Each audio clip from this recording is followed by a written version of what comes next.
అధికారుల నిర్లక్ష్యం, ఉత్పత్తి కోసం ఆరాటం సింగరేణిలో వరుస ప్రమాదాలకు కారణమని రామగుండం మాజీ ఎమ్మెల్యే కోరకంటి చంద్ర ఆరోపించారు. పెద్దపల్లి జిల్లా రామగుండం రీజియన్ 2A ఇంక్లైన్ గని ప్రమాద బాధితులను ఆయన పరామర్శించారు.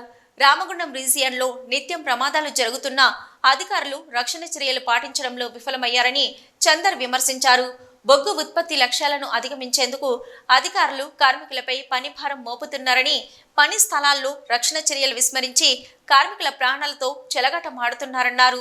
బొగ్గు గని ప్రమాదాలతో కార్మికులు మృత్యువాత పడుతున్నా కాంగ్రెస్ ప్రభుత్వం చర్యలు చేపట్టకపోవడం విచారకరమన్నారు.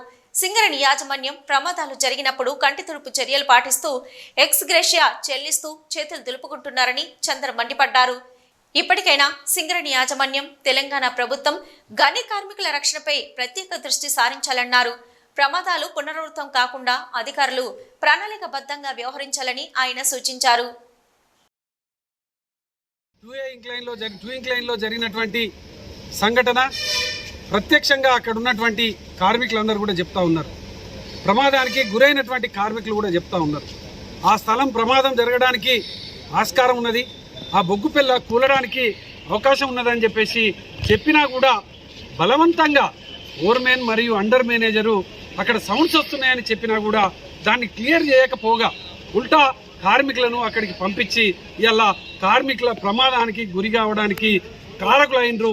ఆ కారకులైనటువంటి వాళ్ళ మీద చర్యలు తీసుకోవాలని డిమాండ్ చేస్తే కనీసం యాజమాన్యము స్పందించడం లేదు.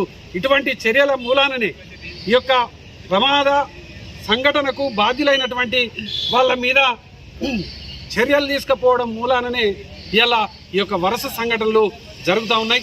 మొన్నటికి మొన్న OC2లో జరిగినటువంటి సంఘటన అనంతరం కూడా డైరెక్టర్ స్థాయిలో ఈ ప్రమాదానికి కారణం అధికారులే అని చెప్పేసి స్పందించి కూడా వాళ్ళ మీద ఏమాత్రం చర్యలు తీసుకోలేదు.